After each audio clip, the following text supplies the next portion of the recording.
Hello, and welcome to the Table Football Podcast, a podcast set up to discuss both football and Roundtable. Roundtable and Ladies Circle are national organisations which aim to raise money for local charities, support their local communities, and promote lifelong friendships which span across towns, counties, and nations. If you are between the ages of 18 and 45, are looking to do more with your spare time, enhance your social life, and do some positive things for your local community, Roundtable and Ladies Circle are always looking for new members. Visit our website at www.roundtable.co.uk for more information.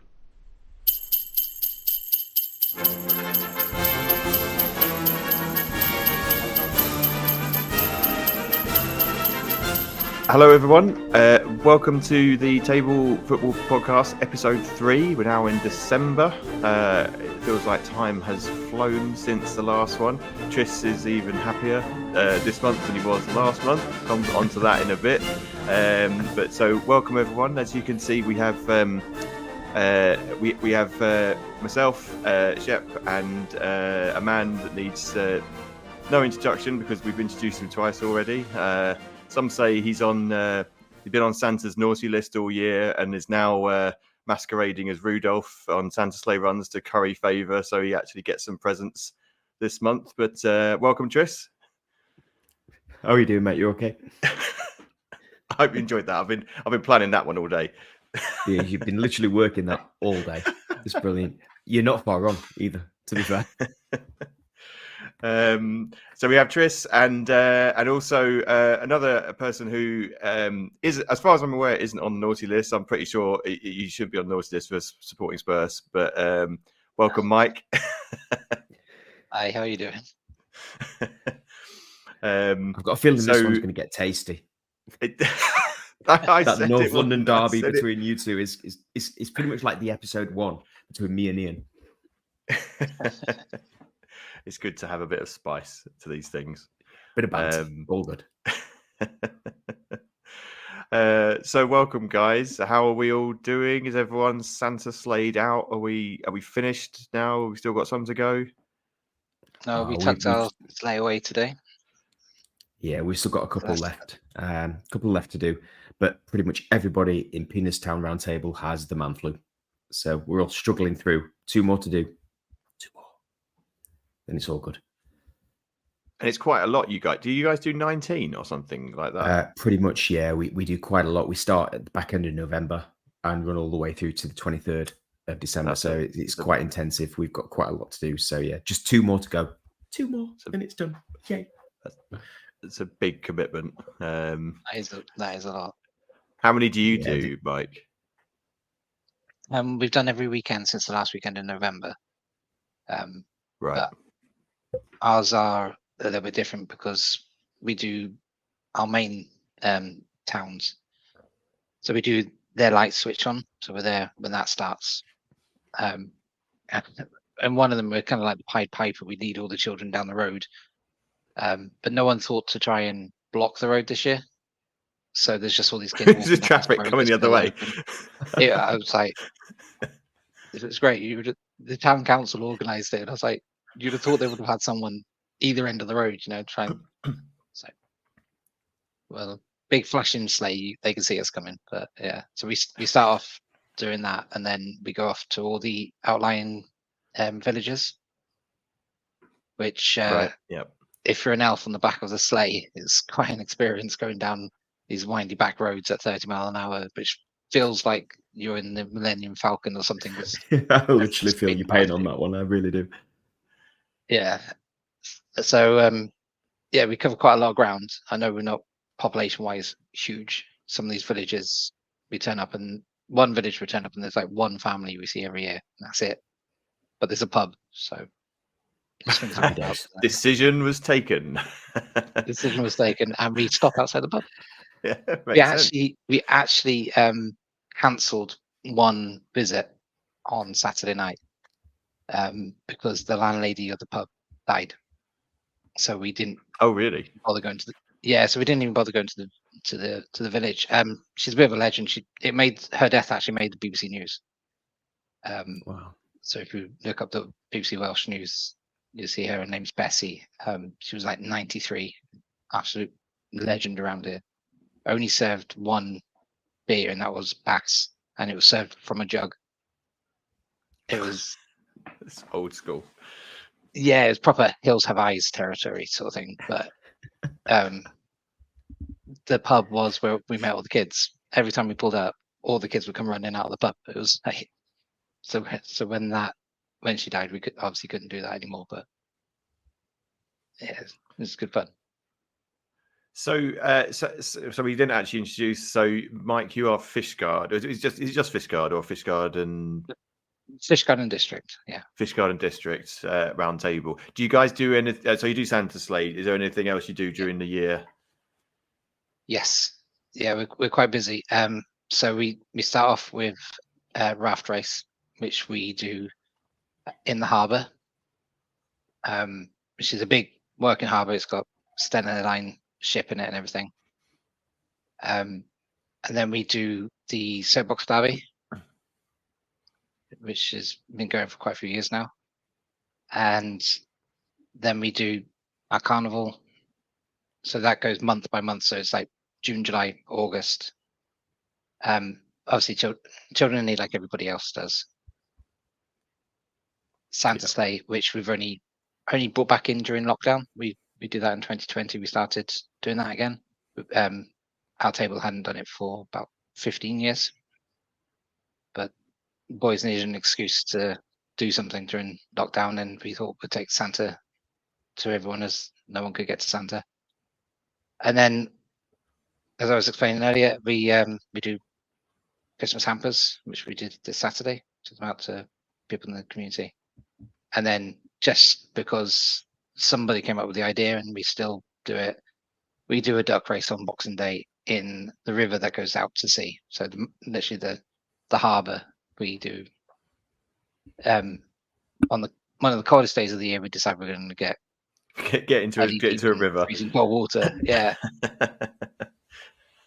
I still don't know why. We tried to move it one year. We moved it to Easter one year, and it didn't take, so we had to move it back to Boxing Day. So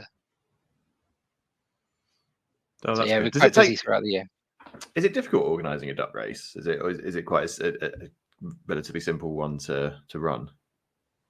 It's relatively simple. We've been doing it for 30 odd years, I think. The only time we've ever had any issues was last year, when the local paper on their Facebook thing made it sound like we just let the ducks go out to sea. So we had. I was going to say, yeah, that's always the complaint, isn't it? Oh, they were like, oh, there's just what we need, more plastic in our oceans. We're like, do you know how much these ducks cost? We're not letting them go out to sea. We got big nets across and everything. But yeah, it's relatively easy. You go out. If you go to the business meeting in November, you get given 2 sheets of ducks that you've got to sell each. So it's about 40 ducks each we have to sell. And the rule is, if you don't sell them, you have to buy them yourself. So it's quite good motivation to get to actually sell them. And yeah, we've got 1,500 ducks. We just let them in the river at one end and hope that the net has been put up properly at the other. It's pretty good. Yeah, raises about 2,500 every year, something like that. Oh, that's good. That's decent.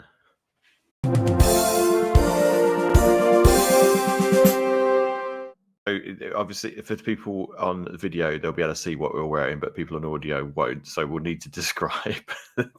So, Mike, you go first. Talk us through your kit, because that looks like one of the away shirts. Is that a recent one? No, this Peter Crouch era. Oh yeah, I remember. Yes.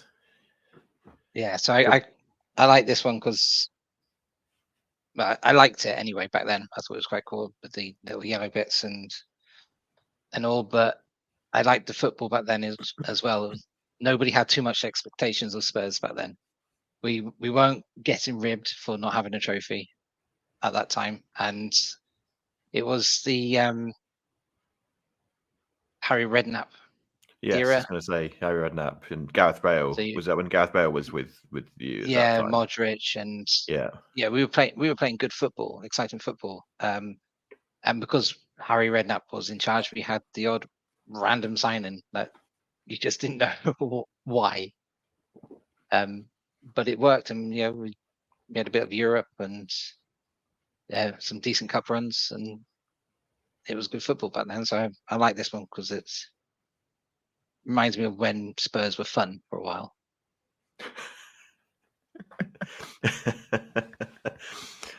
Okay, Tris, go on, talk us through yours. We'll come back to Spurs in a bit. I don't want to do all the Spurs chat in one go. Yeah, so I'm actually wearing. I'll stand up a little bit so you can actually see the sort of full thing here. But I'm actually wearing one of the third kits. So this is from the 06-07 season where we actually decided to go gold. We've always traditionally sort of had yellow for our away kits, with a few mixes in between, as you can see from behind me. I've also got the 1920 season Salon kit, which is a bit of a throwback to the 90s.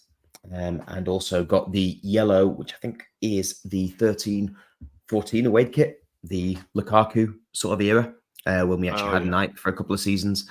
And literally everybody who had Nike had that same massive banding sleeve thing on. But this one, all the way from 06-07. I kind of like it. It's a little bit different. It was one of my favorite third kits. So I thought, why not? Give it a go. They're gold. I forgot that Lukaku played for you guys. Like it was years ago, wasn't it? And did he go to United after? He did. He went on loan to us after being on loan at West Brom. Came to us, kind of resurged his career. Probably one of the best forwards we've actually seen, in fairness. He then got sold to United, didn't really do too well, and from there, literally been bouncing around clubs trying to find the right place for him. Didn't they find out that he had like a stomach complaint or something when all the time he was at United? And it was only when he went abroad they discovered it on a medical test or something. I mean, when he was at Everton, he was literally unbelievable. He literally turned our season around. He was literally like a whole different thing that we had coming in. He was brilliant. I wish he'd have stayed, to be fair, but he got to that point where he became a little bit lazy. And the Everton fans, as usual, started to turn on him, and he decided to obviously go elsewhere. After a successful loan spell with us, we signed him, and then got a bit lazy, a bit complacent, sold him to Man United, and I guess the rest is history. Yeah, I'd completely forgotten about Lukaku. He's been a proper journeyman, hasn't he? Since then, Is he still officially a Chelsea player? He is. I think he is.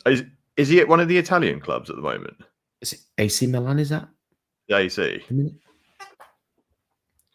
Yeah, it's such a weird one, isn't it? Because he's still got that lure, hasn't he? Where I feel like clubs are like, I wonder if we could get the best out of him. But he just seems to be one of those players that just never has the internal motivation, or never feels like he's got the motivation to actually. I don't know. Try. It probably comes with being. I don't know what wage he's on at Chelsea. I'm going to go with probably astronomical, because all the Chelsea players are on astronomical wages.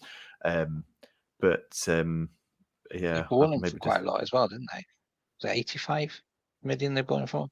That would not surprise me either. I can't actually remember, but yeah, probably over 10 years or something like that.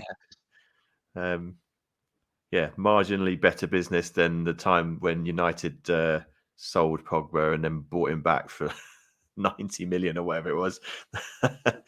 Yeah. So anyway, so I'll go. I've got my Christmas jumper on. I really like this jumper. I've worn it a couple of times already.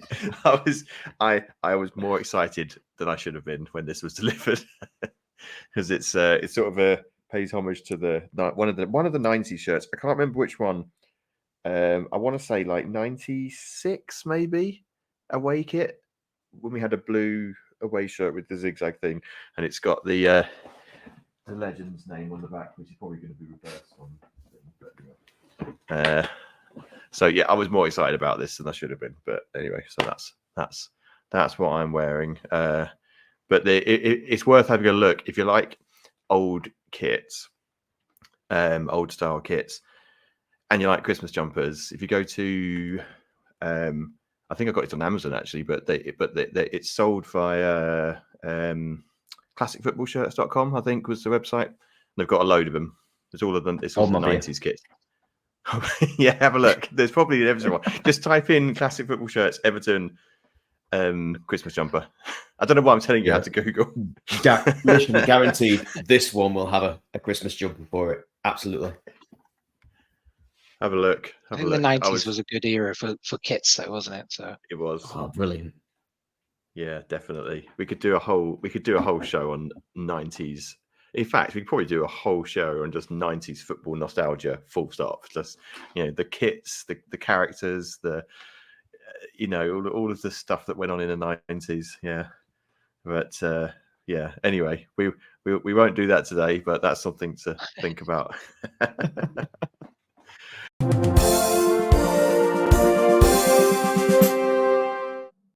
So I decided what I'll do is I'll go through a bit of a roundup. So we've got a few things we're planning to talk about this evening. One is obviously a roundup of where we are in terms of the Premiership and the sort of recent results. We're going to have a chat to Mike about Spurs and a bit about their season so far and some memories of Spurs over the years. And I am making this pledge now. I am not going to reference trophies. I'm not going to do it. We'll see how long that lasts for. Not long. And then what I thought we might do is we'll have a look forward to the impending January transfer window and have a think about who might be moving places, what clubs possibly need players, which don't, and who we think are likely to go. Because I think there is going to be some movement. Be very interested to know what players are going to end up in the Saudi Pro League, because I suspect they'll be sniffing around again. And then we will do the quiz. So because there's only three of us, I have put myself forward to do the big quiz as well. So myself and Mike will do a North London derby. We'll take it in turns. I get absolutely embarrassed with my football knowledge. Everyone worries about the quiz, Mike. It's fine. Don't worry. The lowest score so far is 1. So you've only got to get 2. I can match that then. Yeah. What is the name of the team you support? So let's go through the sort of the December roundup. So we have Arsenal are top of the league again after Liverpool drew with United, which I don't think anyone really saw coming. Arsenal won quite convincingly in the end against Brighton, although it was a very frustrating game to watch as a fan, because I think we had about 26 shots and none of them seemed to be going in. Villa's strong season continued. They had a really good battling away win at Brentford. City unbelievably threw away a 2-0 lead at home to Palace. I've never seen Roy Hodgson look so happy. There's a very good video clip of him laughing at Pep. So if you've not seen that, have a look. West Ham obviously got a very comfortable 3-0 win at home to Wolves, so their good season as it continues. So Lucas Paqueta with 3 assists and Kudus with 2 goals. So they both look like really good signings. I mean, Paqueta, I think they had him last season as well, but Kudus is one of their new ones. He looks really good at the moment. Chelsea winning 2-0 at Sheffield United, which is a result that everyone probably expected. Not sure if we think Chelsea are, if we can read much into that, but time will tell. Newcastle beating Fulham 3-0 with Raul Jimenez being sent off for one of the most ridiculous tackles probably so far. He kind of, I don't even know what he did. It was his hip that collided with I can't remember which Newcastle player it was now, but it was not a good tackle. Everton, obviously Tris would have been very happy. Everton winning again and keeping another clean sheet. so versus 4 in a row. Burnley. It's rapidly coming to the point where people need to start considering Everton assets in fantasy football. That's what I started thinking about this week. Yeah, Because absolutely. It's they are- definitely a good time for us at the moment. And I think a lot of people, I know we'll come into this later, but a lot of people kind of think that 10-point deduction has kind of kicked us on, given us some motivation, a bit of drive. But we were actually doing really well before that happened. And then as soon as it happened, we dropped against Man United. And then from there, picked it back up. And literally that 10-point deduction is gone. You know, if it wasn't for that, we would literally be in 9th position right now, which is a complete difference to the last few seasons. Yeah, and I'm sure we'll come on to this a little bit later, but what a difference with the same squad. We will pick that up. 10% for We'll Villa come as on to that first, actually. I'll just finish. Absolutely. So the last thing was obviously the Bournemouth-Luton game, and obviously the slightly more sobering issues with the Luton captain Lockyer collapsing on the pitch with what I think they recorded as a cardiac arrest in the end. And obviously he's had problems before.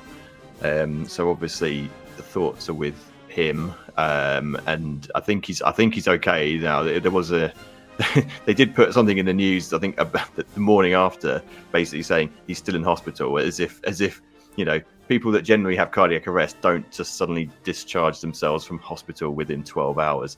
But anyway, so I'm sure they'll do lots of investigations on that and establish what's going on. And obviously, we hope he returns to full fitness. But that would have been quite a scary one for the players and the fans alike. So yeah, so that's the roundup. So I don't know where the best place to start, Jez. Let's start with Everton.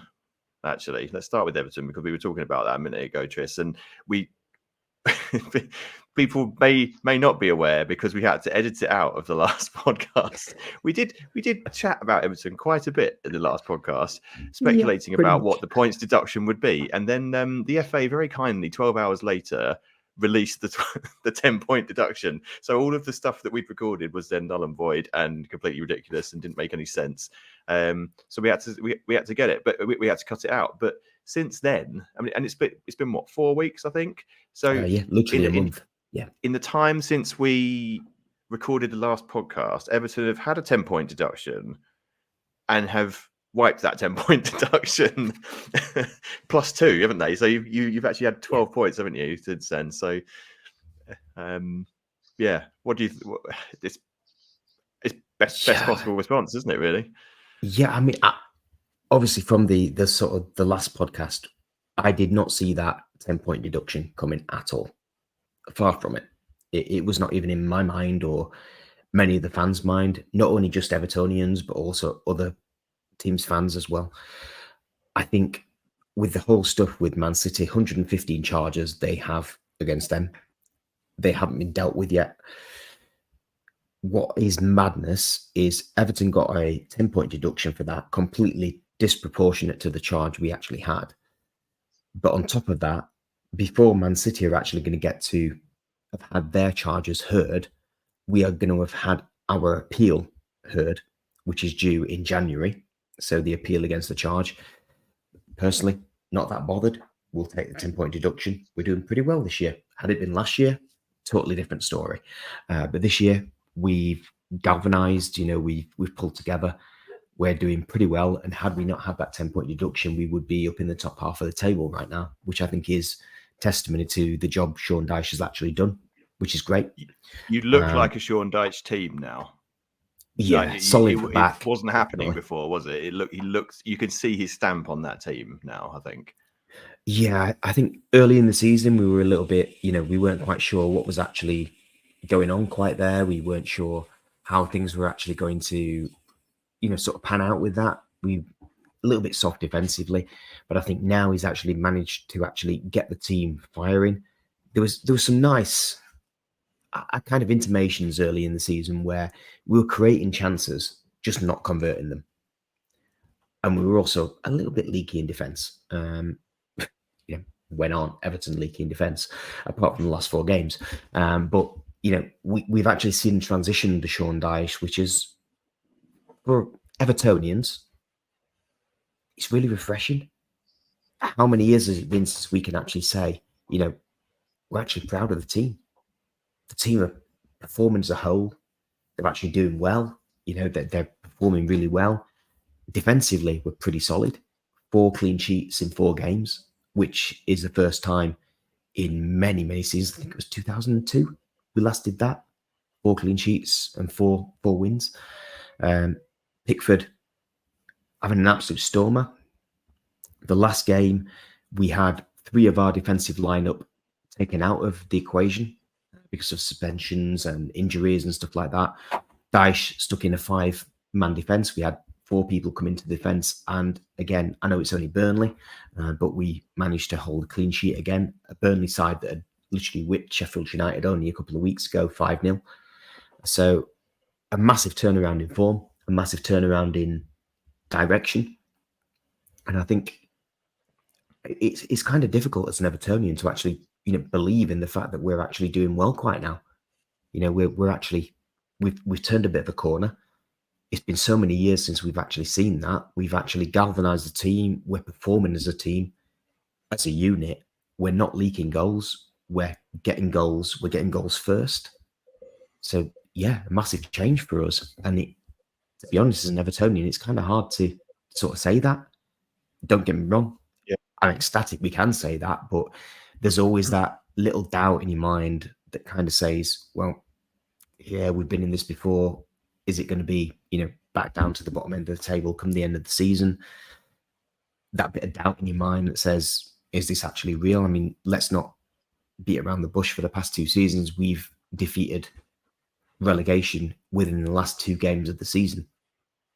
We then got a deduction of 10 points. We're now looking at a 10-point deduction that has disappeared completely in the space of a month. We're not even at Christmas, and we're already 7 points clear of the relegation zone. That is just a massive turnaround for us. The Everton Huge. of old. Yeah, I think you're right. Everton was always kind of like one of those solid teams, wasn't it? It was, yeah, definitely. And I think from a football fan perspective, Everton were always that team, especially under Moyes, that a lot of opposition fans they related to. They were the underdogs, they were, beating above what they were capable of. And a lot of opposition fans actually liked Everton. We then had this bad patch and this whole bitterness kind of set in where opposition fans kind of disliked the rhetoric that Everton fans were spouting about the fact that we're a big club. We're not a big club. Let's be honest about it. Not anymore. We were in the past. Right now, we're not there. We're building towards something. Much like Villa. If you look at Villa, that, under Gerrard, they were not great. But in the same vein, Everton and Villa have the same players, give or take a couple.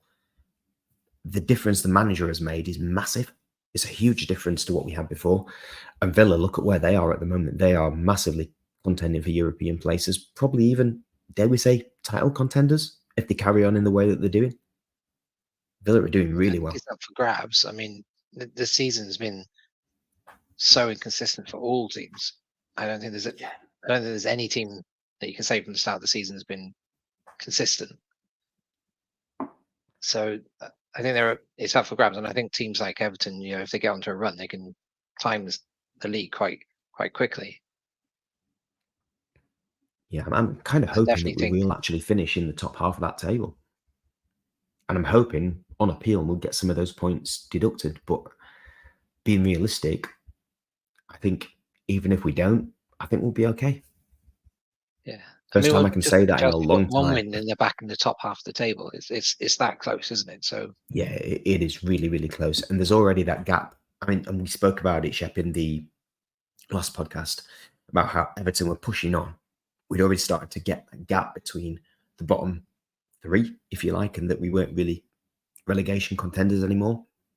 Then the deduction happened and we were plunged right back down into that bottom 3. I think we were only bottom for, 1 game, something like that. And now we've managed to get 12 points in our last 4 games. We were doing well before that.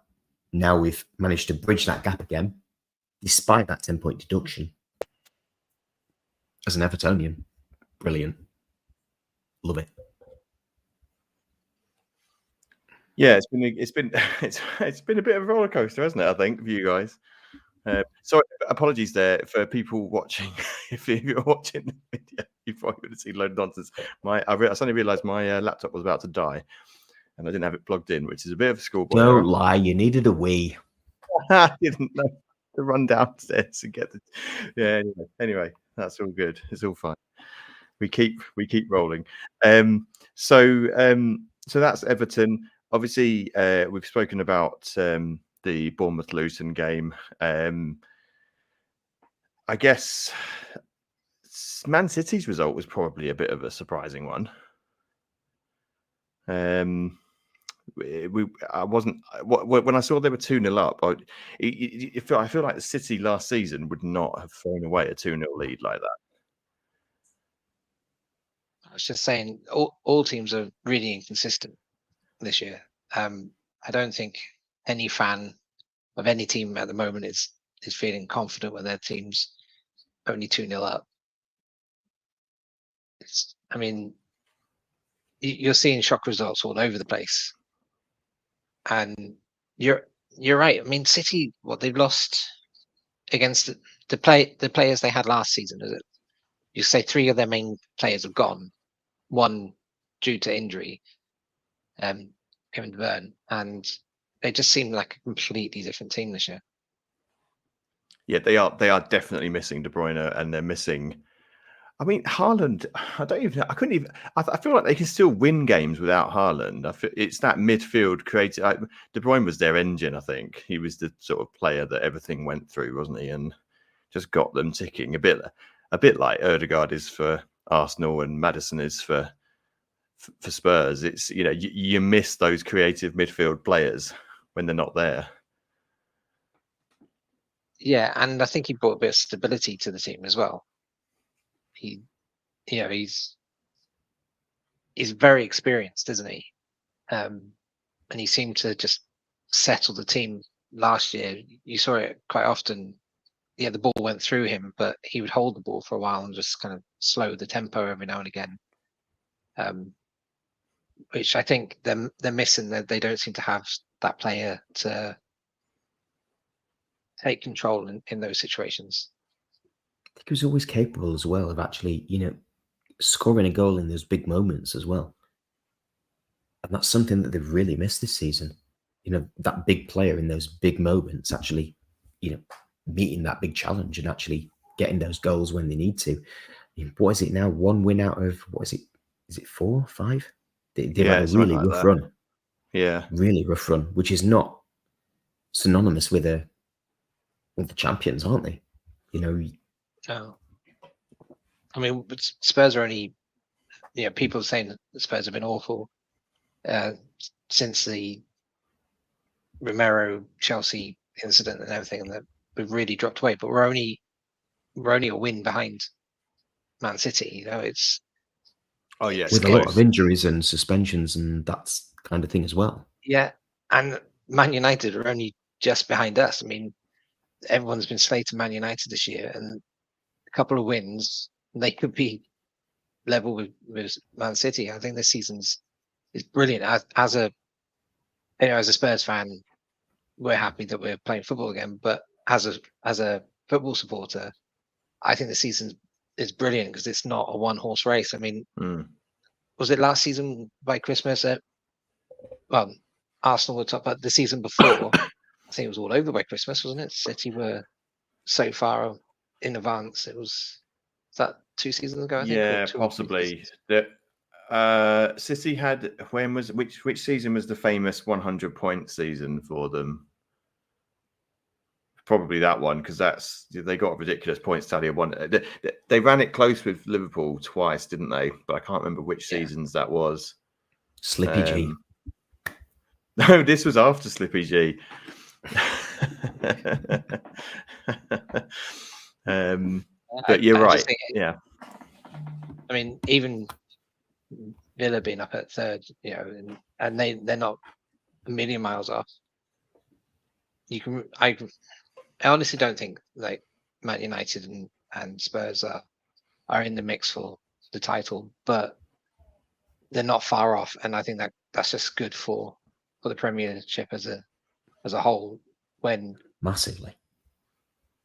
it stops it being boring, doesn't it? Really? Oh yeah, definitely. You want a bit of a bit of mixture, and particularly with a club like Villa as well. Like their fans have been through.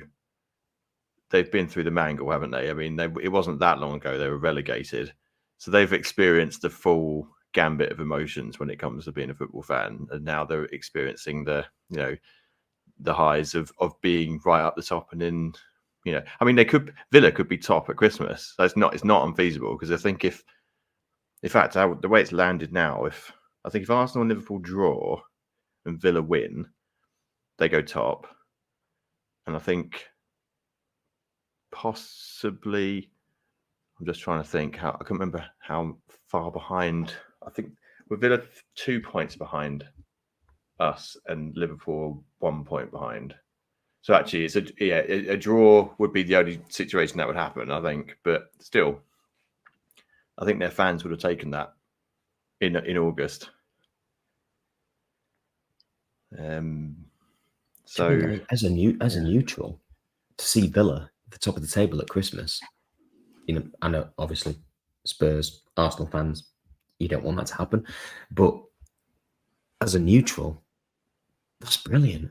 The Premier League as a whole, to have some, a team like Villa at the top at Christmas, that's brilliant. The whole league is wide open, and that's what we want. I like we the fact that they've been under the radar as well, quite a bit, haven't they? I mean, the commentators are now saying, are they the next Leicester? Quietly plugging away. If they don't get the injuries and other teams wobble, then it's theirs for the taking. Which we were saying earlier, they like to build up clubs and knock them down. So I hope they don't. I hope they just leave Villa just carry on the way they're going without shouting about title contenders. But it's great because the teams at the top, they can't relax at all. Yeah, I think if teams like Villa can actually get into Europe, I think that's their goal. Realistically, I don't think they're title contenders, but they could do if things go their way. But the fact that we've got teams like Villa, who under their previous manager were looking at, relegation contenders, exactly the same team, a few signings here and there. What a difference a manager can make to a squad to actually get them firing like they are at the moment to where they were a season ago. And the same manager, Shepp, you can probably comment on this, the same manager that was at Arsenal that didn't really work.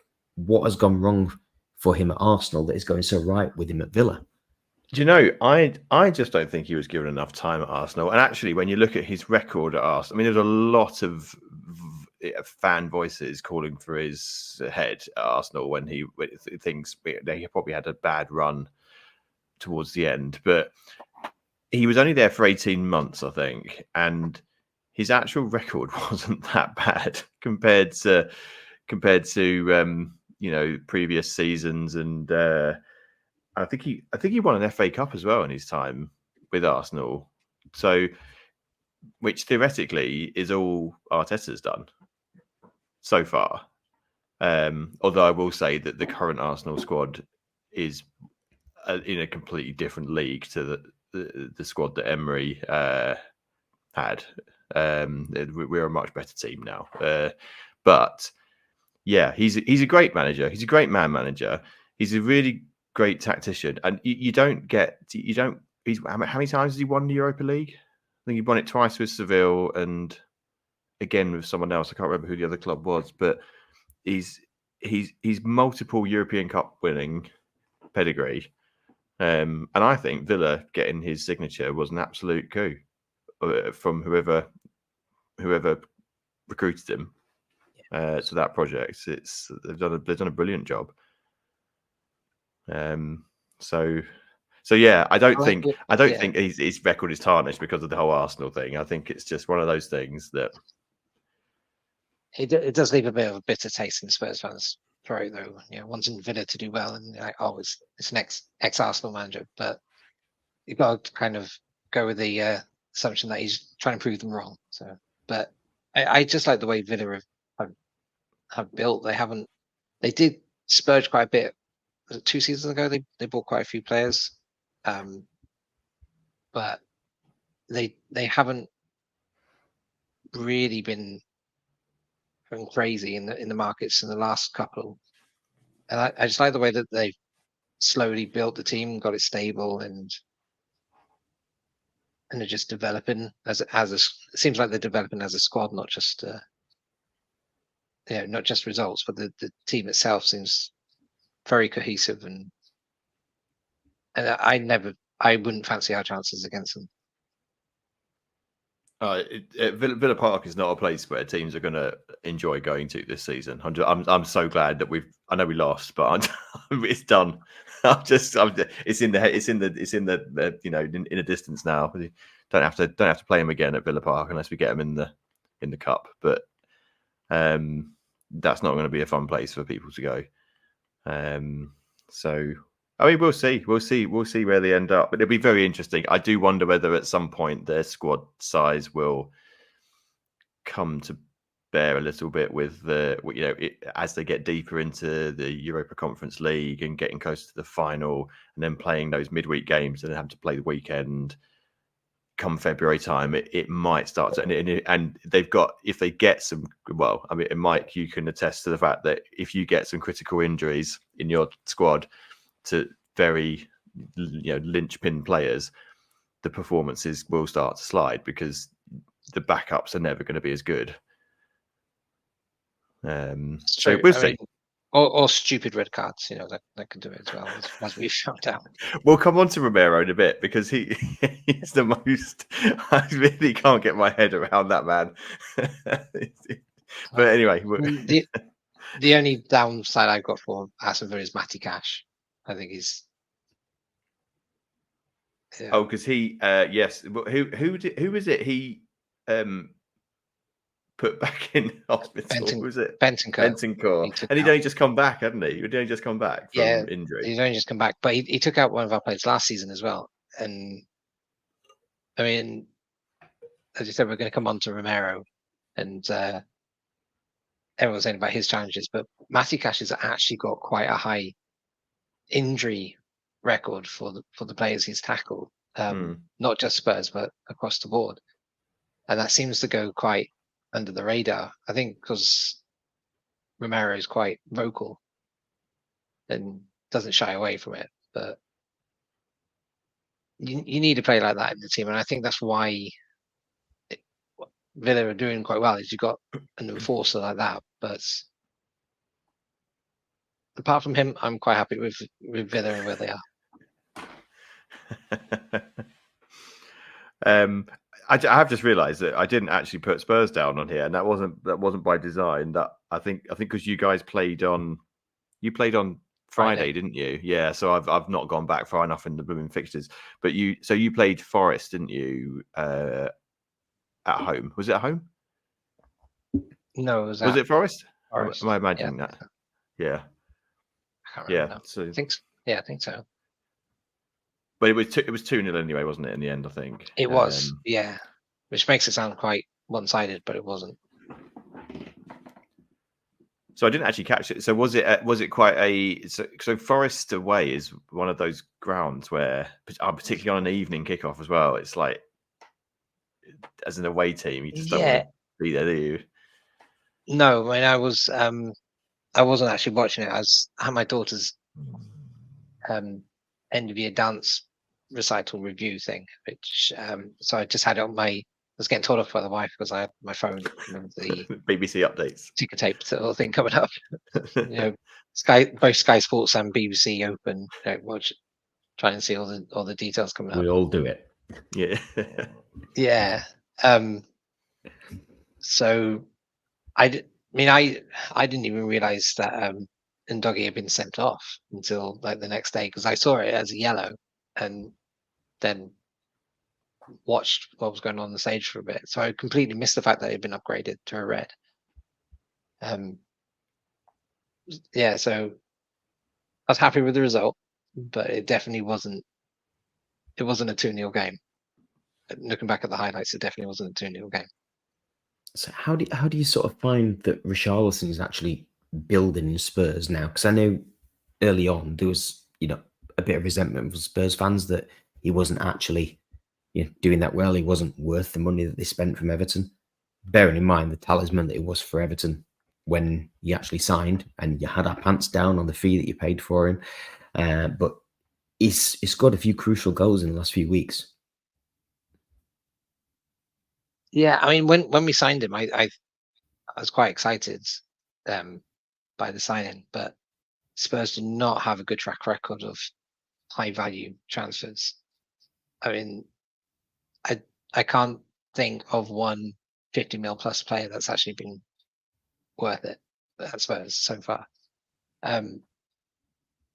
But I'm glad for him that he's actually showing that potential that Evertonians used to love him for, and why we spent 60 million on him. Whether he can keep it going, I don't know. It's interesting that they changed the lineup. I mean, they moved him to the centre, moved Son back out to the wing, and that seems to have helped. I think he was wasted when we were running, having him running down the flanks. And last season, by his own standards, he says he had a terrible season, injury and mental issues and stuff. But then he was good on the international stage. But everyone's going to look poor up against when you're running alongside Kane, aren't you? I mean,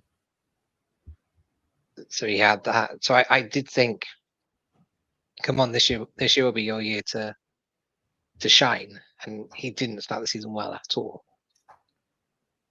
But since then it's come out that he was carrying an injury. And Son's come out saying that he told him go and have the op, go and get yourself sorted. You'll regret it. You need to do it now. Don't waste any more time. And when he had it, the op, and I think it was the same week that we lost Maddison and Romero and everyone, and I think someone put up a Spurs injured starting 11, and you're looking at it on paper thinking that's a good team. All these players that are out injured, but he seems to have come back from that firing again, which is great to see as a Spurs fan. Very, very happy to see, but we do still need a new striker, I think. So we'll come back to Spurs in a bit because we've got a whole section on Spurs. I was just having a look to see if there's anything else that might be worth referencing. I know that Newcastle got their victory against Fulham, which is a good win for them. I think they've had a battering the last 4 weeks. So I mean, they had that horrible draw in Paris, which to this day I do not. It gets to the point where I think I genuinely don't understand the handball rule anymore, because I don't think any of us do, to be fair. If it hits your body and then hits your hand, it's not a handball. Well, that was what I always thought, but apparently not in the Champions League. So so they had that, and then obviously the loss to Inter Milan AC, wasn't it? Sorry, they played at home, and obviously crashing out. And actually, it's interesting because it's obviously they finished bottom of their group. United finished bottom of their group as well. So 2 English teams crashed out, and now there's this debate about the whole European League coefficient, because if English clubs do well enough in Europe and we get enough points, then we will get an extra space in the Champions League next year. So it does matter, these two. I mean, I think the English teams will probably be okay, because I think we've got a very strong contingent in the Europa League and the Europa Conference League that will probably go the distance.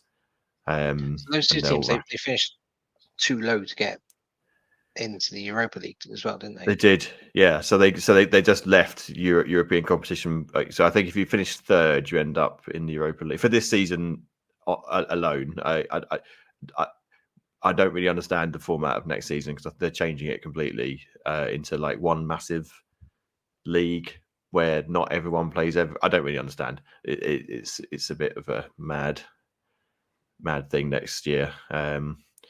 So I think yeah, it that could is turn interesting. out to be a good thing for Newcastle's season. Obviously, they want to be in Europe as long as possible, but their injury list is as bad as Spurs.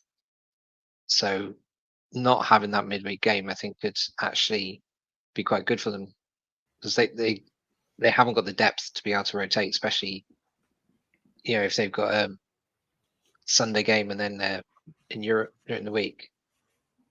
So I like Newcastle. I've got a bit of a soft spot for Newcastle. And I like seeing them doing well. I'm not quite sure about the Saudi money coming in, but it's nice to see them up there and competing. And it's just, I think there's a lot of reports about them dipping in quite heavily in January to replenish the squad a bit. But in the meantime, I think not having Europe is probably a blessing in disguise. Yeah, I think I agree with that as well. I think when you look at when they played Everton a few weeks ago, we literally ran them off the park. They were exhausted. They stood no chance. And they held out for, what was it, like 60, 70 minutes, but realistically, they stood no chance. That against a team which is down at that point in the bottom three. And they were just so exhausted. They literally ran themselves ragged. They just couldn't cope. And I think being out of Europe for Newcastle is a good thing. It will enable them to be able to focus their fitness on the domestic competition. The thing that is going to be their bread and butter.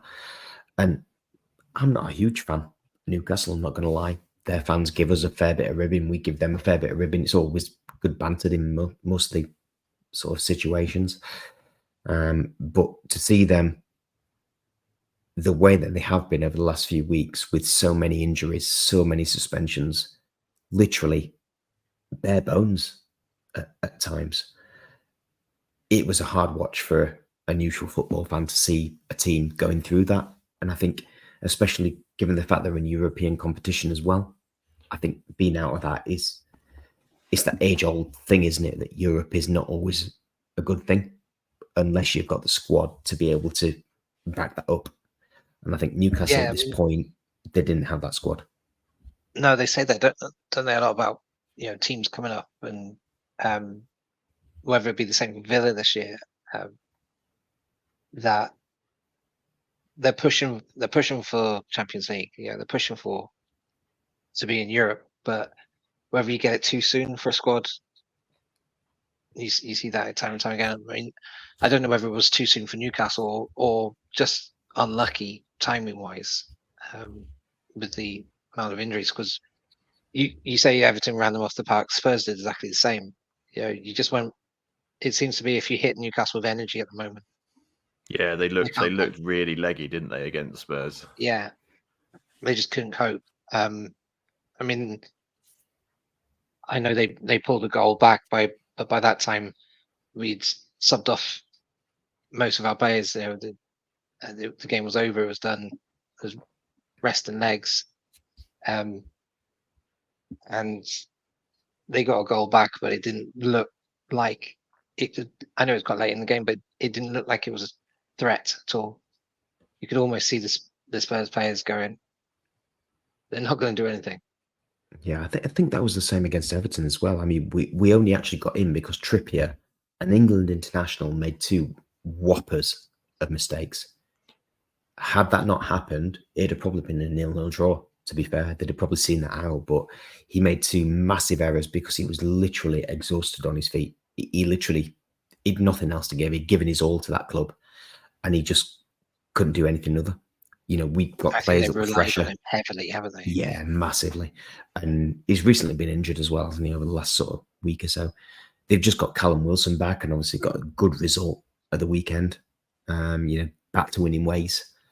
But how much more can they take with European games, cup games, league games on top of that before they, delve back into the injury crisis that they're in? And I kind of feel sorry for supporters because they deserve better than that after last season.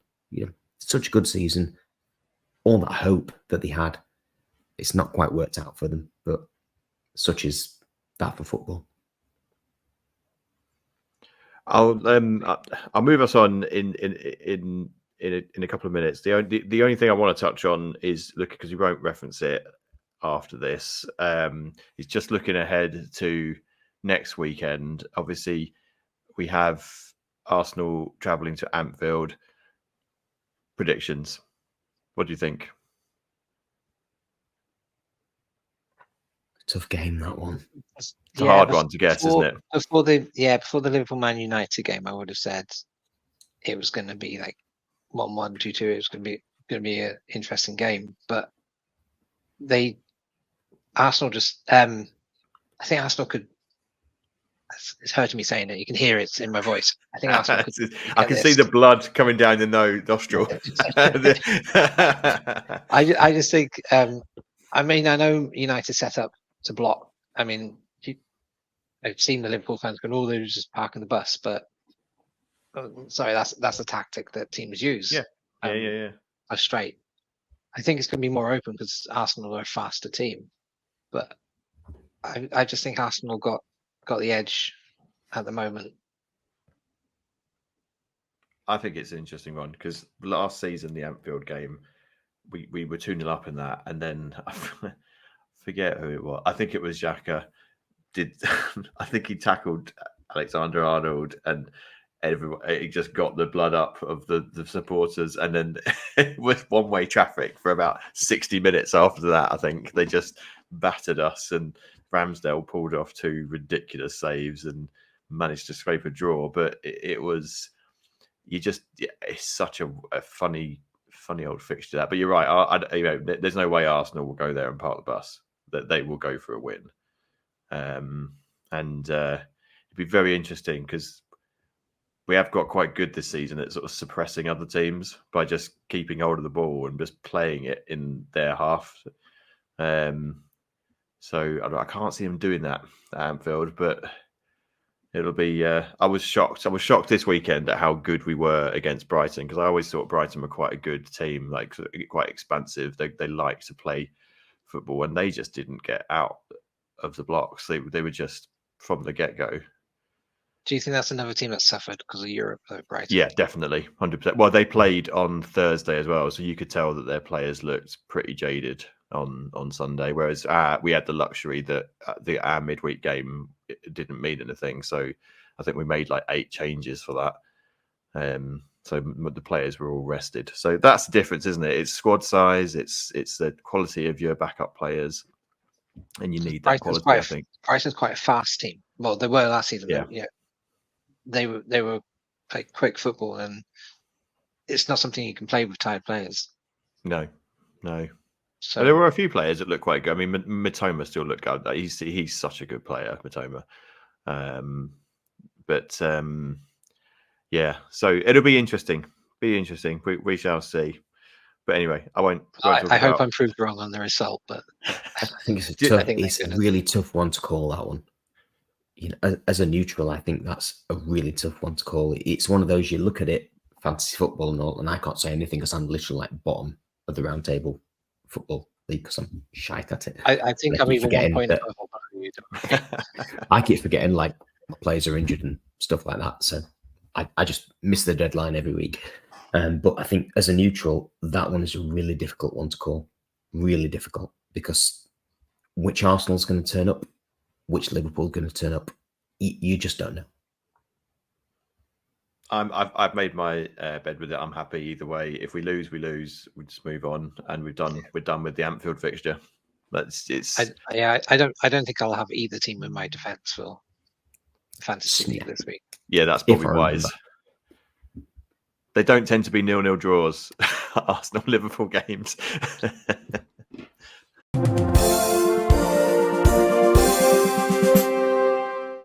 Right. Okay. I'll move us on then. So, so the next thing we were going to discuss was just discuss a bit about Spurs and about, I guess, Mike and your history of supporting Spurs and memories of classic Spurs games in the past. And so I guess one of the things I wanted to reference was looking at the Spurs team this year, and we have talked about it a bit. That this does look like one of the best Spurs teams that's been around for quite a while, probably about 6-7 years. I had to look at the stats as to the average points per game that you've got so far this year, because we're roughly halfway through the season now, aren't we? And looking at your average points per season going back the years, and I think the only year you have to go back quite far to find one. So at the moment you're on average of 1.94 points per game for this season, and that's the best one you've had since the 16-17 season, where you were on 2.26, and I think that was the season when you had Dele Alli and we were flying at that stage. Yeah. So what are your thoughts about this current squad? I'm loving it, to be honest, as a Spurs fan, especially after the last couple of years. I know a lot of people, reference the Pochettino time, which again was a good time because Spurs were under the radar back then. Again, we've been written off, so we could build and develop. And I think this year, with Postecoglou coming in and then Kane leaving, we were just written off. I mean, Merson had us in the relegation zone, and all the pundits were like bottom half. They'll be struggling to even be 10th and this, and you're like, well, the fact we come out of the blocks as we did, as a Spurs fan, loved it, absolutely loved it. Well, we weren't shouting we're top of the league, and all this, because we knew it could last. But it's just good to see attacking, positive football. Even when we've lost games, the majority of Spurs fans have been, well, at least we went for it. I think apart from the Wolves game, where some bizarre reason we decided we were just going to try and shut up shop and not play the way that we have been playing. We've gone for everyone, because win or lose, we're trying. And I think as a fan, that's what you want. I mean, Tris has referenced it with Everton a couple of seasons. You were not hitting the form that you were used to, and it's very negative as a fan to see your team not playing the way they should be playing. So I'm loving it. I think at the start of the season, when there was a poll online with the Spurs fans and what do you want to see in the coming season, my things were a complete change in attitude of the way we play football and a decent cup run. That's because I've just got a real soft spot for the FA Cup ever since it's nagged me ever since Arsenal have gone above Spurs in the amount of FA Cup trophies. But that's what I want to see: a decent attack run, a decent cup run, decent attack as we've been playing. It's a real shame our injuries have caused us to wobble a bit, but we've got that attacking football back, and 99% of Spurs fans, that's all we wanted. So do you think, Mike, kind of as a Spurs fan, the last God knows how many seasons you've obviously played through Kane is been your focal point, and is an incredibly gifted player, obviously he is. But do you think him sort of leaving Spurs has actually been a good thing for Spurs to be able to actually play proper football again, instead of having that focal point where everything goes to that one player? Yeah, in a way. I mean, we saw it in seasons past when Kane was injured. I mean, I think it was a running joke that Kane got injured at Christmas. So I think it was like 3 or 4 seasons on the trot. It was always his ankle, and Son stepped up then and was scoring. And as I said earlier, you can't have a decent striker alongside Kane. I mean, Son and Kane had the records for the most goals and assists as a pair. So they clicked really well, but that was when Son was playing as a winger more than down the centre.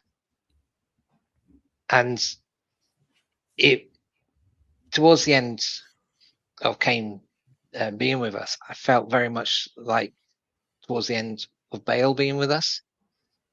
There didn't seem to be a plan B. It was give him the ball, get the ball to him, he'll make something happen. And I mean, I know that Bale leaving wasn't a breath of fresh air. We were hoping when was it the Magnificent Eight was signed. Apart from Ericsson, no one really set the Premiership alight. But I don't know whether Postecoglou would have played that way, but I think when you've got a superstar player who can do all that Kane can do, you do get very reliant on them. Yeah, it's interesting, wasn't it? Because Kane was the sort of player that, well, when he was playing for Spurs, definitely he was dropping deep to get to receive the ball, wasn't he? But equally, he kind of strikes you as a sort of out and out number 9. You know, he's a poacher, isn't he? He will just get goals. That's what he does. But there was almost that feeling where he'd come deep to receive the ball, turn around, and obviously you've got your wingers, but the options just seemed limited at that point as to, you know, who's he going to pass to. And then 9 times out of 10, he'd be like, get the foul, because he's very good at getting fouls, isn't he? Like he's very good at shielding the ball and gets that bump and goes down, and you get the, you know, he's done it for England for years. It's a fascinating one. You know, were Spurs a worse team with Kane than they are now?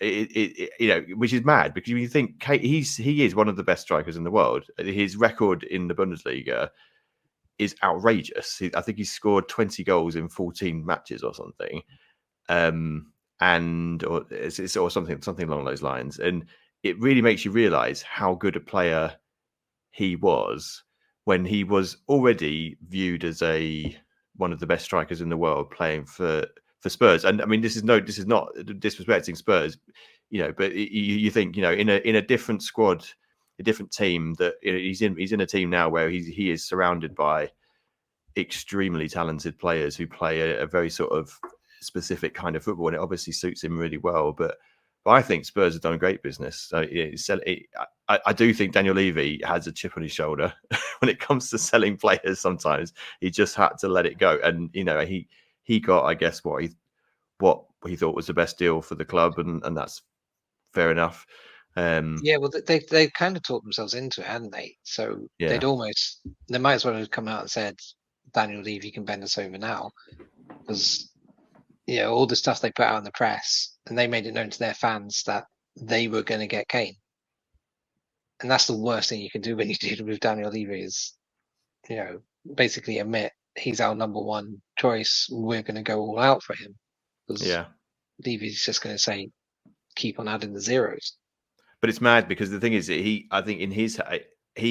I just always got the impression that he thought he had the upper hand in negotiations, and it had got to the point where he only had 1 year left in his contract, didn't he? And I think when you get to that stage with a player, you are not in the driving seat anymore, because if you don't sell him, you're not, you know, you've got that one transfer window to get a decent price. In January, that price is going to be significantly reduced, and then the next transfer window, he's going for nothing, and he's still going. So it was a real quandary. But I really think this whole, like, you know, they got a good price for him and then bought really well, you know. But I think Maddison's been a really excellent signing.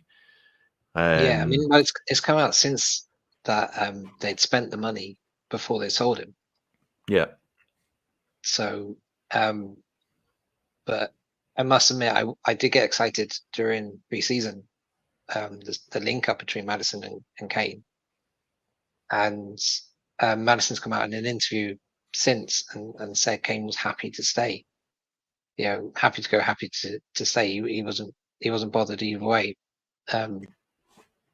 But I think Levy came and said, you either sign or you go.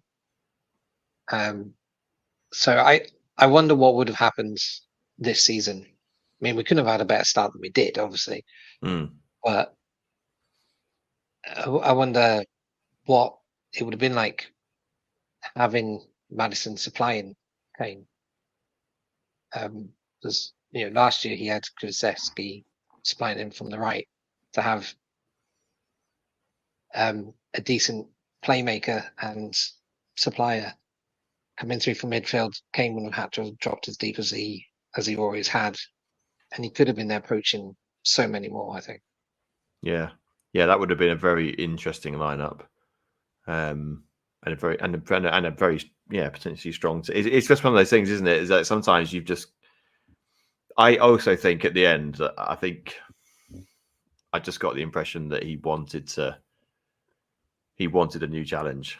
He had been at the club for a long while, hadn't he? And was he come to the no? Was he at the academy? He was at Arsenal's academy. I was going to say, I saw he was at. It was either that. He got released by Arsenal when he was in his early teens, and he ended up going to Spurs because that's where all the photos of him in an Arsenal top. Right. Came Yes, from. I remember now. Yeah. Yes, but he did come through our academy then. Yeah, I think that one, didn't I?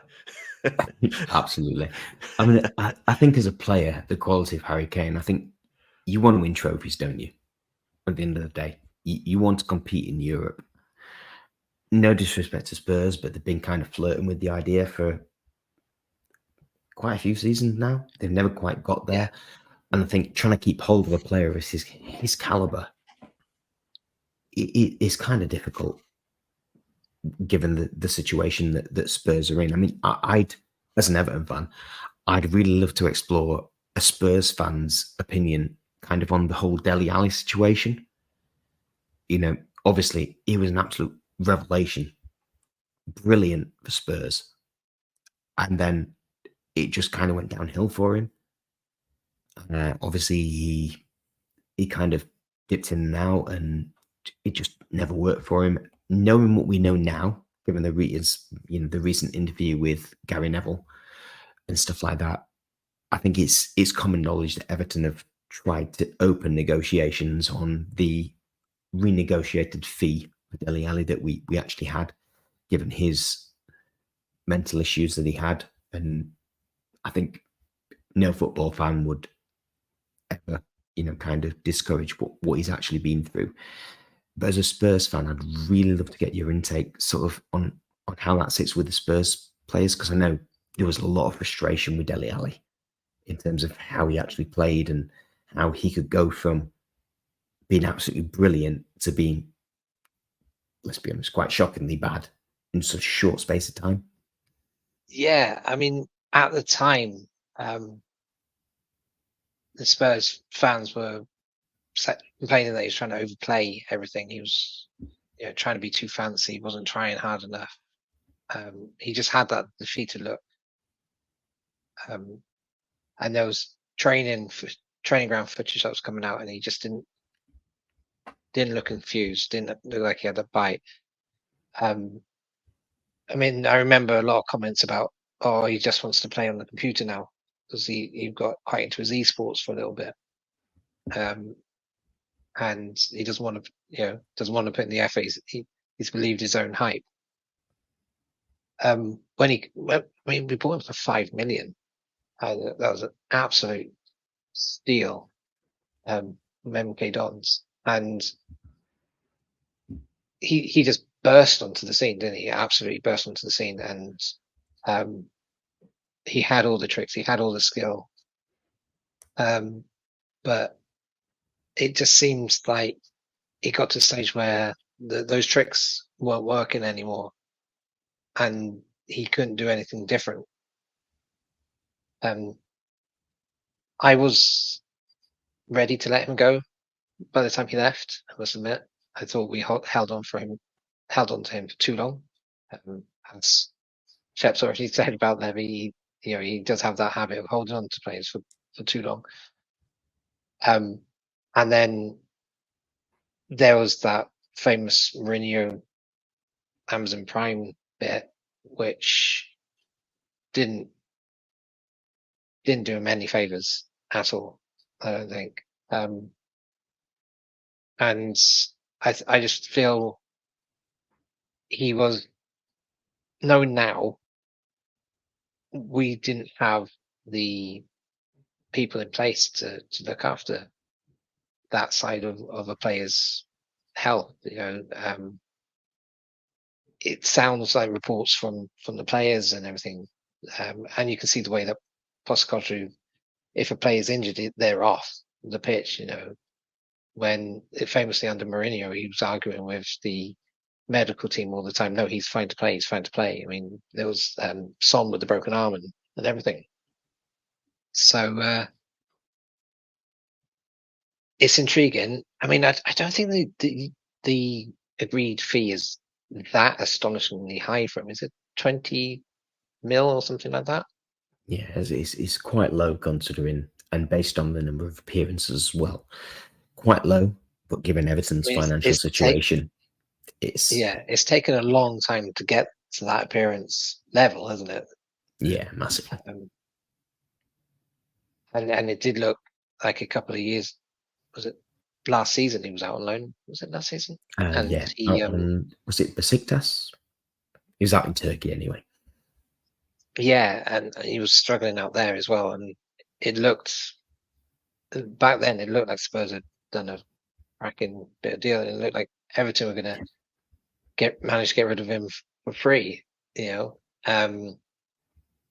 Whether you're going to get the Dele Alli back,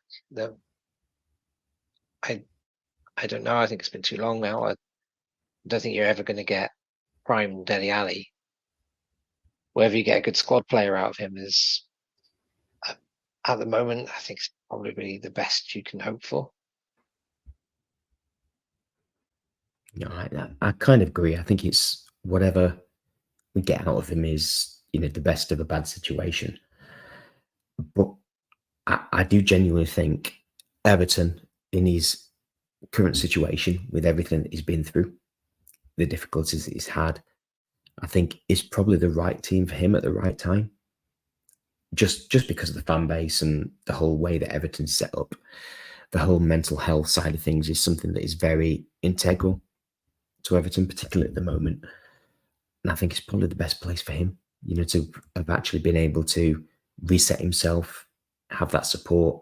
And I think, kudos to Dele Alli for coming out with that interview and actually coming out and saying, this was the issue I had. This was the horrific situation I had with my, my personal background. I mean, I don't think anybody would dispute the fact that that's a really difficult thing to come out and sort of say, especially given the press attention around him.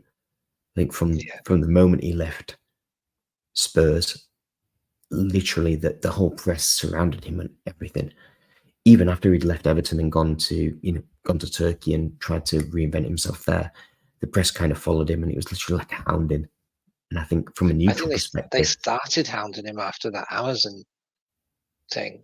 Like I said, that Mourinho thing was just him and Danny Rose. They just hung them out to dry,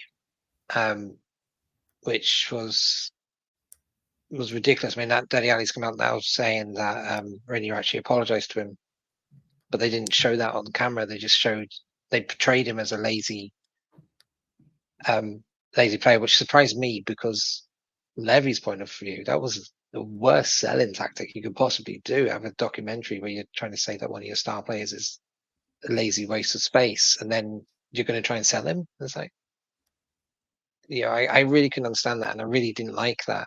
I like football documentaries and stuff, but I don't like these ones where I think there's certain things that go on at clubs, especially on the training ground, that should stay there. That shouldn't be broadcast and put out there. I mean, could you imagine if they'd done those documentaries back in the day when you had the Roy Keane era and Vinnie Jones era and stuff like that. Things need to be sorted out in the team, and players as a whole are in the spotlight, especially with social media and everything, so much nowadays that I think the mental health side of things really has to be looked at. And hats off to Everton for doing it. And Spurs have had that kick up their ass and have had to. Because Richarlison's came out saying that he was dealing with injury and personal issues, and they've kind of looked after him much better than they had Dele. And as a Spurs fan, I was a little bit embarrassed by that revelation that he had gone through that, and there wasn't the support from the Spurs setup to help him. A lot of Spurs fans have a real soft spot for him, and you do see it a lot, especially now that there's the talk about the Everton negotiations. There is a contingent of Spurs fans who are saying, "Bring him back, come back home, we'll look after you," sort of thing. But that's completely unrealistic. He wouldn't. He couldn't come back to Spurs. I think Spurs have burnt that bridge, and I really want to see Dele Alli kick on. I really want to see him find his form again. And like I said, I don't think he's ever going to be the Dele Alli that we knew, but players have second wins. Players do come back and be steady players. And I think with the right coach, with the right setup, that's definitely a possibility for him, because that skill is still there. It's just not being realized anymore. Yeah, I think that's the thing from so many football fans' perspective. It's how does somebody go from being so gifted to being the player that we saw Dele Alli as? That whole shell of a player that he was once. He was so great for Spurs when he was literally on form, and then from then it just went downhill, didn't it? And how does somebody go from that to what he is now? And I think that's something that the Premier League as a whole has to actually get much better at. Understanding the whole mental side of players, which was something that never existed when we were growing up. Back in sort of like the 90s, the early 2000s. I mean, I'm 42 now, so I'm old act. But the mental side of stuff was never ever something that was ever considered when it came to players. It was all about physical fitness and the hardest win, going to that challenge as hard as you possibly can, and the one that wins comes out on top. Now it's a whole different ballgame, isn't it? Yeah. I think that leads on quite well to what Shepp was going to say, that we're going to speak about Romero. It is a different game now. You can't ever imagine players of the 90s. I mean, there's the athletic side of things. It's definitely different now. It's they go into the health from an athletic side of things, down to the finest detail, the smallest margins and all that. And the old midfield and forces are by and large a thing of the past. And the stories that you hear about players back then, like Keane going absolutely nuts at each anyone who doesn't perform exactly to the standards that he was expecting. That doesn't happen anymore. And at the end of the match, apart from obviously the famous Beckham for England saga, players were widely left alone. You didn't see them again until the next match, or unless they made an appearance somewhere. Yeah. When now the clubs themselves are posting training videos, posting little clips, posting little fun things that they think we want. You know, it's all about content, and the spotlight's constantly on the players. I saw I was listening to a podcast the other day, and they were saying that players are brands now. You know, they have it drilled into them. Forgot who it was, but they were saying that they have. Oh, it was the Madison interview on Prime, and you're saying that from a young age, they get media training right from the beginning. Yeah.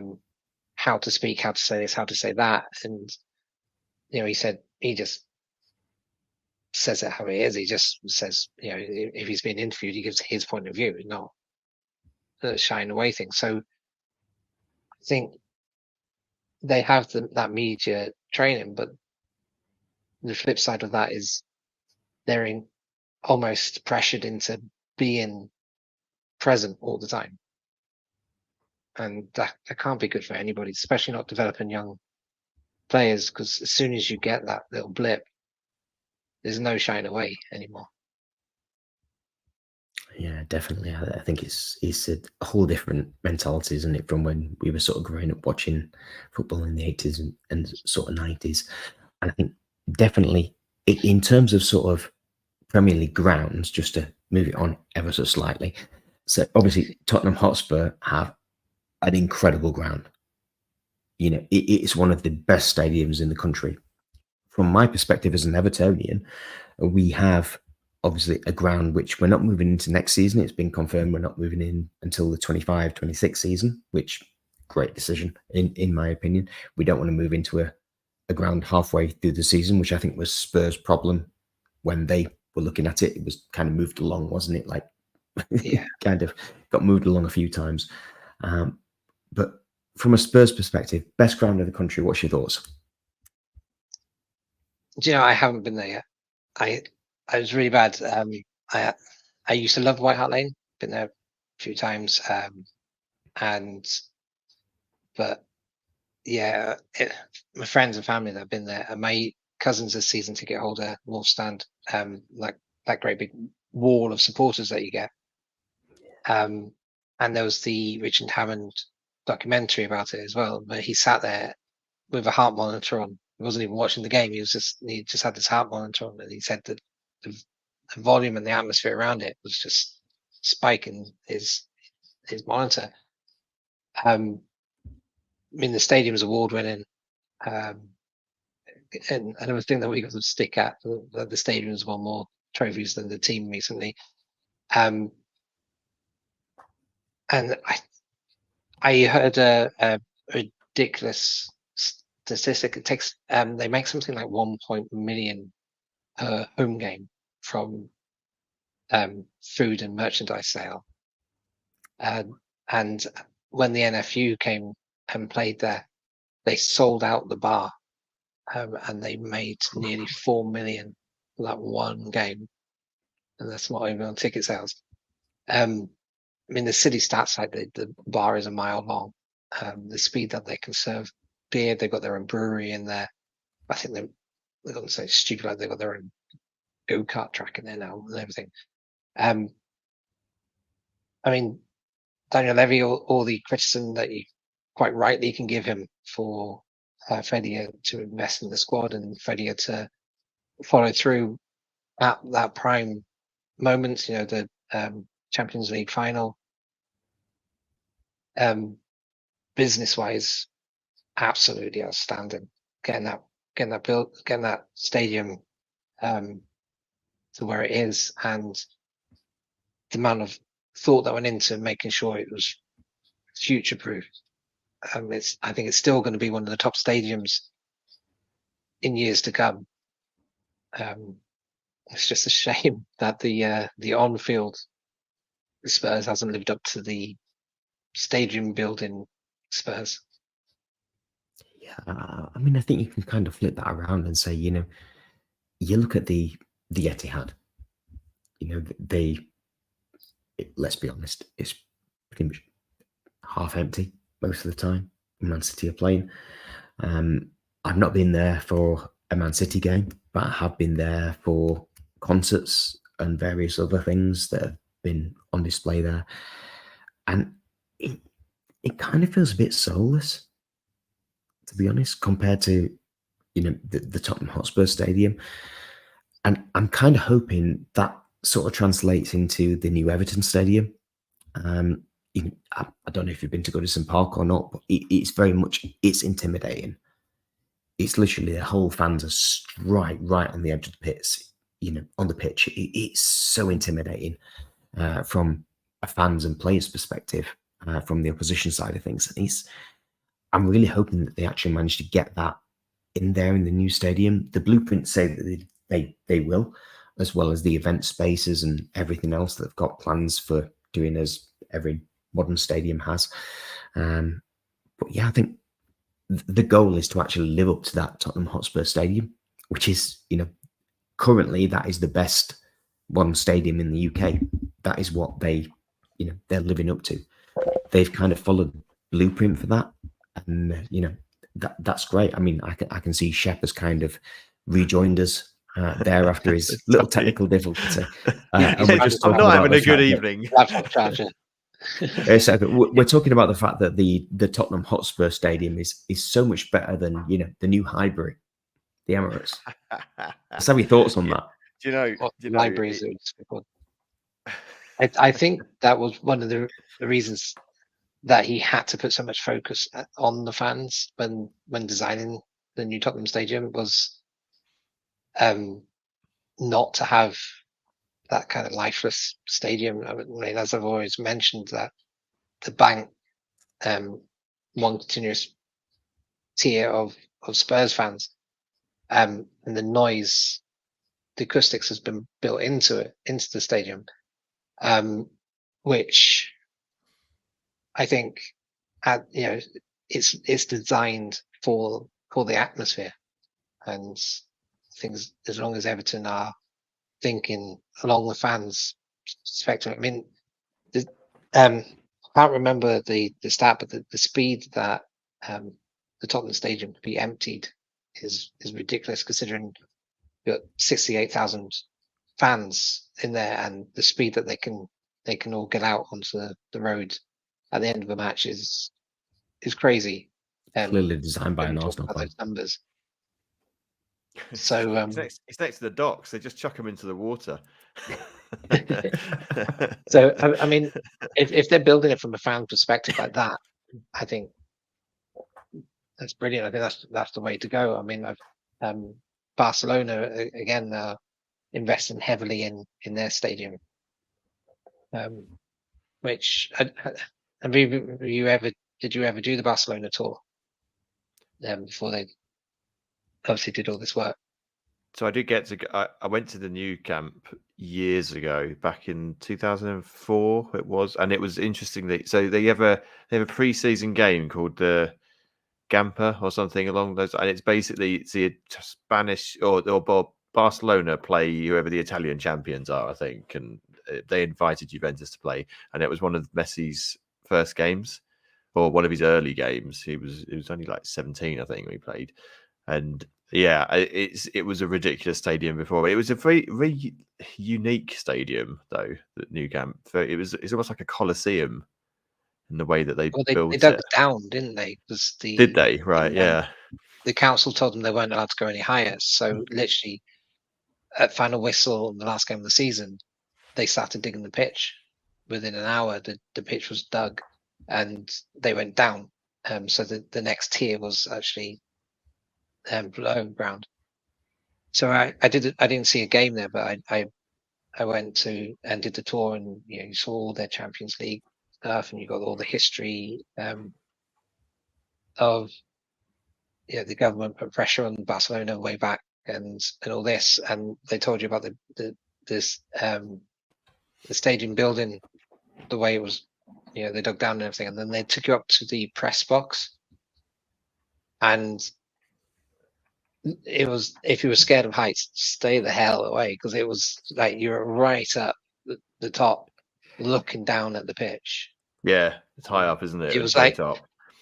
Yeah, I imagine they watched the games like the old the old Pro Evolution Soccer, because I don't know how they could have tell who had the ball, because it was so far down to the pitch. Well, let's put it this way. I remember they had fireworks, and the fireworks were going off at eye level for us. That's how ridiculous it was. That's mental. Yeah, mad stadium. But yeah, I think Spurs is probably, you probably got the best stadium in. Well, you had the best stadium in Europe. I think in terms of like the most modern stadium. I think the new Bernabeu is now probably surpassed it. Having seen the pitch, because it's a similar sort of design, isn't it? I think they got that sort of wraparound casing, and then they've got the same pitch thing where they can split the pitch into 3 and wheel it off and wheel on the NFL pitch if they decide to. So they've clearly thought through the commercial aspects as well. So while you two are both kind of cocking about of the North London, Derby side of things about who's got the best stadium and who's better, Arsenal or Spurs, should we put you two against each other on the good old trivia? I think we should. I think we need to do it. Have we talked about the January transfer window? Sorry, not as yet. Do you want to quickly just? Have you guys got any thoughts about a January? Do Spurs need anyone particularly? We need a shift. We need to shift players. Yeah, we do need. I think we definitely need a new. Although Ben Davies has been outstanding since he's come in, really didn't think he was going to step up as well as he did. I do think we still need central defence reinforcement. I mean, the first 5-10 games, fantastic. Those central pairing of Romero and Van de Ven. Van de Ven came in like he'd been playing in the Premier League for years. But I think the red card and the injury just showed how fragile we were squad-wise. And credit to Ben Davies for stepping up and playing like he did. We still need that extra player. I mean, they're saying Dyer's injured, that's why he's not been playing, but the manager never really fancied him anyway, and he's only got 6 months left on his contract. Well, he's on my list of players that might go in January. I reckon you might try and cash in. I think Spurs would be happy to cash in, but he's already made it known that he's happy to see out his contract. See out the end of the contract. I think if Spurs made him the offer of you can go now, then that'd probably be best for both parties. I mean, he's been an excellent servant of the club. I still remember that famous incident where he clambered up through the crowd to fight the away fans who were giving his brother some stick. I think he's widely underrated, especially by Spurs fans. But his time's come. I mean, we've got 2 long-serving players who are both going to be out of contract in the summer, which is him and Hugo Lloris. I mean, I don't think there's anyone who genuinely didn't think he was gone in the summer. I mean, himself came out saying he was looking for a new club and he was ready to go. Apparently, he's been excellent on the training pitch and coaching. So whether Ange Postecoglou tries to keep Lloris around for that side of things, I don't know. But again, he's another player that can quite possibly go in January. And then we've got the Tanguy Ndombele debacle. Spurs would love for him to go. I don't think there's a Spurs fan who wouldn't love to see the back of him. But I think he's going to be still with us next summer, unfortunately, because nobody wants him. So I think as long as we've got a central defender in, I said earlier we need a striker, but I don't think anyone buys strikers in January. Also, they're quite a rare breed these days. Strikers are very hard to come by, aren't they? Yeah. So I mean, we got that young guy, what's his name, Velez or Velez or something like that. And we've got a few decent academy players. So I don't think it's urgent. You never know, but the pressure on anyone coming through the academy is Harry Kane. You know, he came through our academy and set the Premier League on fire. No one's going to live up to that. We're never going to. I wouldn't say never, but it's very, very unlikely we're going to get another player come through like that. And there's the talk of the Saudis trying to snatch Richarlison off us, which has suddenly popped his head up again. Now he's found the back of the net. But I don't think Spurs are going to be busy in the January transfer window. We've been linked to half of Europe, especially defence-wise, in all the press lately. A decent defender, great. Van der Ven's not due back until late January. But if you were seriously a decent defender, would you think you can displace him or Romero from the team? You know, you're looking at best sitting on the bench. So I think we need one, but whether we're going to get one, I don't know. You need the right sort of player, don't you? Sort of who's willing to be that person. It's difficult. I mean, I made a sort of vague short list of players who I thought might be up for it. So there's been the whole Ivan Toney debate that's been rattling on pretty much ever since he got suspended, because he's available from mid-January, I think. That suspension. Yeah, hasn't he already made his views clear that he wants to go to Arsenal, or at least that's what's been leaked press. He said, but then the issue is that whether Brentford will actually sell him in the middle of a campaign, which is always a problem with the January transfer window. When Brentford don't want to sell, they don't sell. Yeah, which is fair. I totally respect that. That's why would you if you it matters, doesn't it? Even if you get like an extra 2 positions in the league, you get more money and more firepower as a result. So I could see him staying easily. I also have this theory that I don't think I would very much like us to have an out-and-out number 9, but I think we don't necessarily need one. I think Eddie Nketiah is quite a good player, but that's just my opinion. Sancho, there was some. The Sancho one's really interesting because I feel that if Ten Hag goes, he might stay.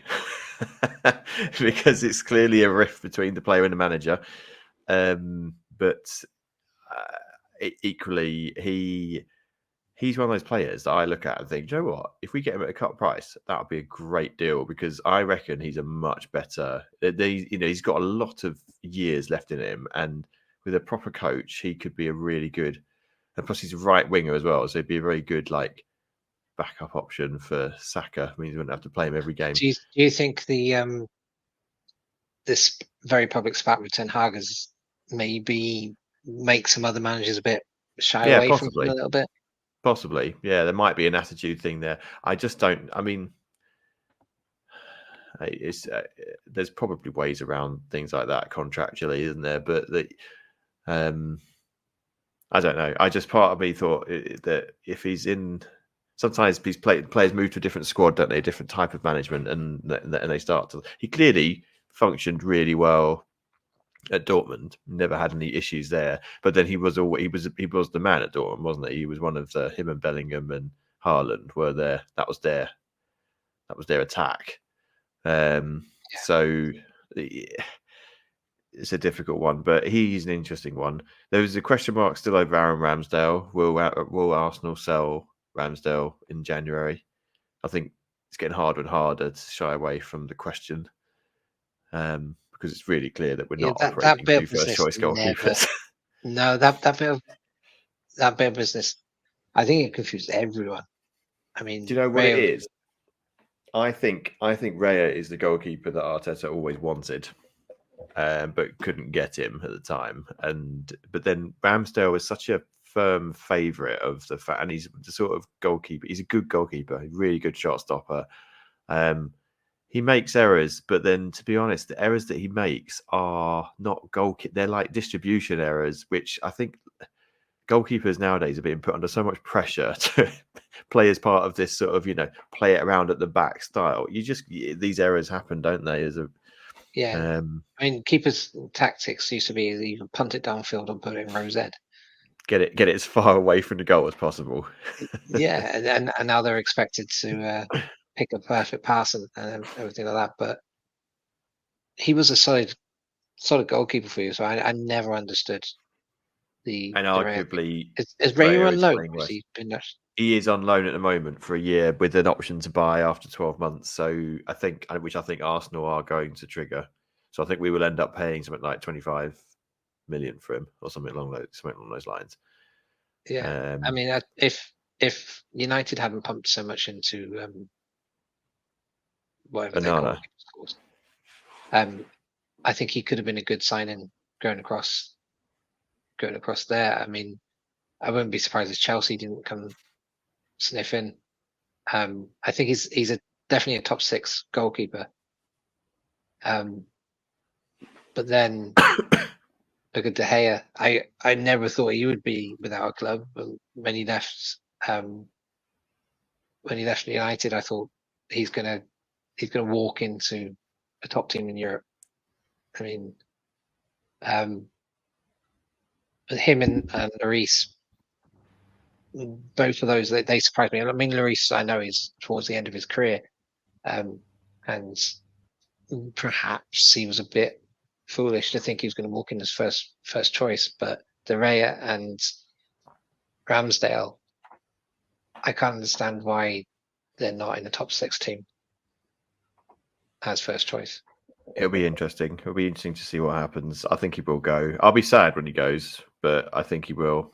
And in a way, it'll put this question mark to bed finally, and then we can get on with, Raya can get on with being the first choice goalkeeper and the confidence that brings, because I think that's what's doing him at the moment. It's the uncertainty, and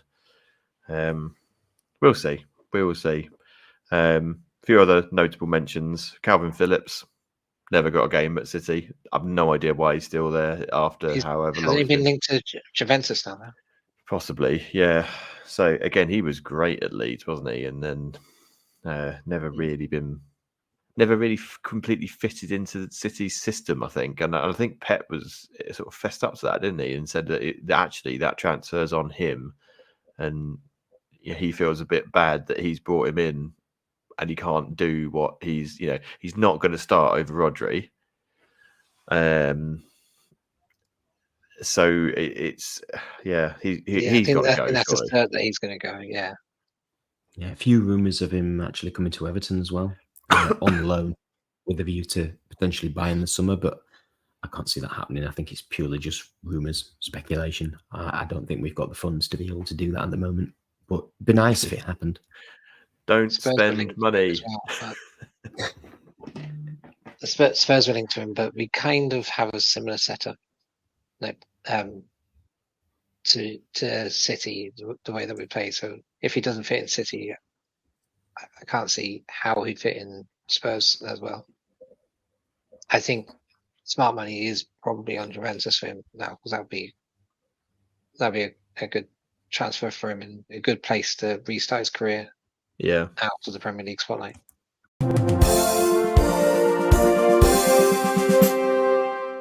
Okay, well, that's a little bit about the January transfer. We'll see what happens. I'm sure it will be interesting. I'm sure what will happen is that nothing will happen until the last day, and then everyone will just panic buy random people, which tends to be what happens in the January transfer window as well.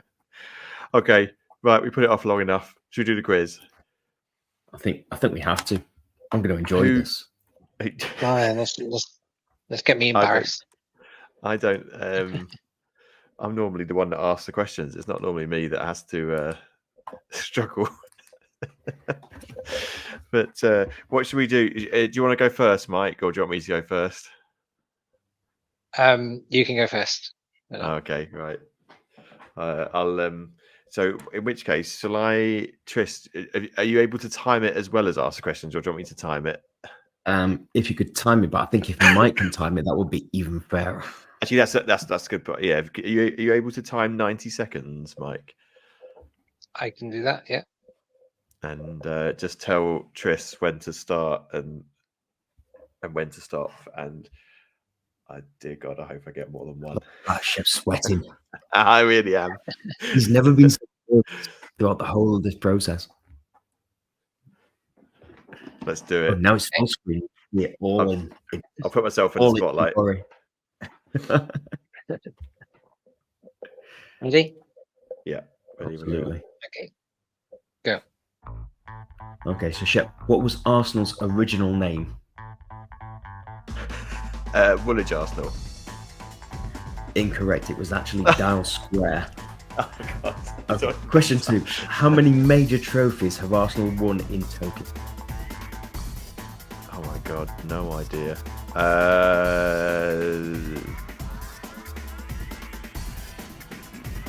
25. Incorrect. It's actually 48.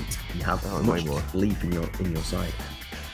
Arsenal were the first club from the south of England to join the Football League in which year?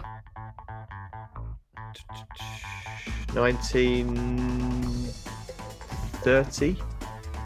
1893. So incorrect on that one. What year was the last time Arsenal last tasted relegation?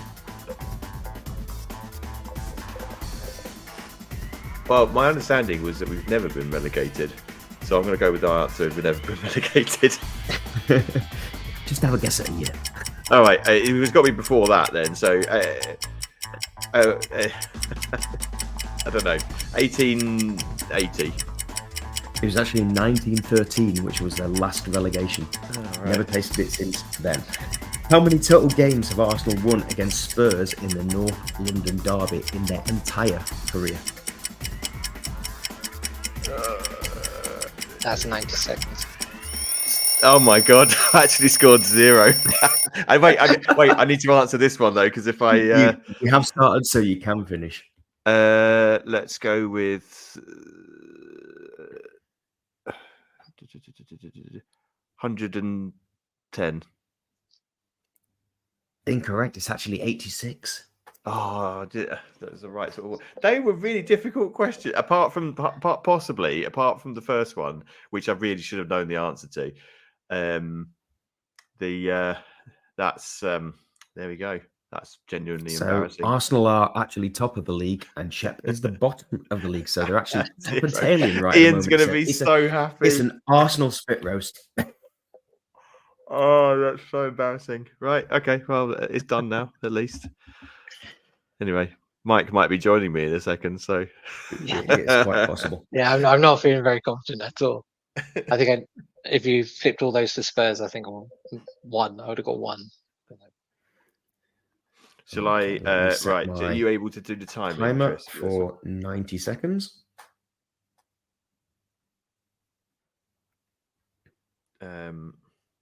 They were so hard, those questions. About half those questions were like stab at a number between 1 and 100. Oh dear. Okay, so right. We are ready whenever you are. Okay, you tell me when to go. Let's go. Okay. In 1963, Tottenham Hotspur became the first British team to win a European trophy. Which one? That was the was it the Cup Winners' Cup? Europa Cup Winners' Cup. Correct. Existed. In which year was the club formed?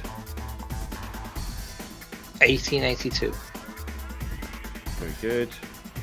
Spurs legends Chris Waddle and Glenn Hoddle assaulted the charts in the 1980s. What was their hit single? That's a great question. I don't know. I'm trying to blank that out of my brain. Do you want to pass that one? Pass. Name the Spurs player who scored in the World Cup final in 1966. Jimmy Greaves. No, he was injured by then, wasn't he? I'd pass. Yeah, pass that one. Who was the manager for Spurs when they lifted the FA Cup in 1991?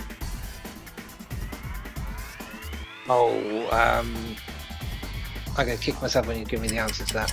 Pass. Although, try to remember his name. okay, I'll move on. Although qualifying for the UEFA Cup competition 4 times between 1986 and 1991, the club never played in the competition on the European continent. Why not? That's a general football question more than a. Yeah, I really don't know. So that's a score of 2, which is on the last podcast standards, I would say is relatively poor. But having scored 0, I feel like I'm never going to live this down ever again, and I'm literally going to be constantly reminded of this. So the reason that you didn't play was because the English teams were banned from playing in Europe. I think it was because of all of the Cheers, Liverpool. they had with. Thank you very much. Yeah. Hooliganism and stuff, is it? There was hooliganism and all that stuff.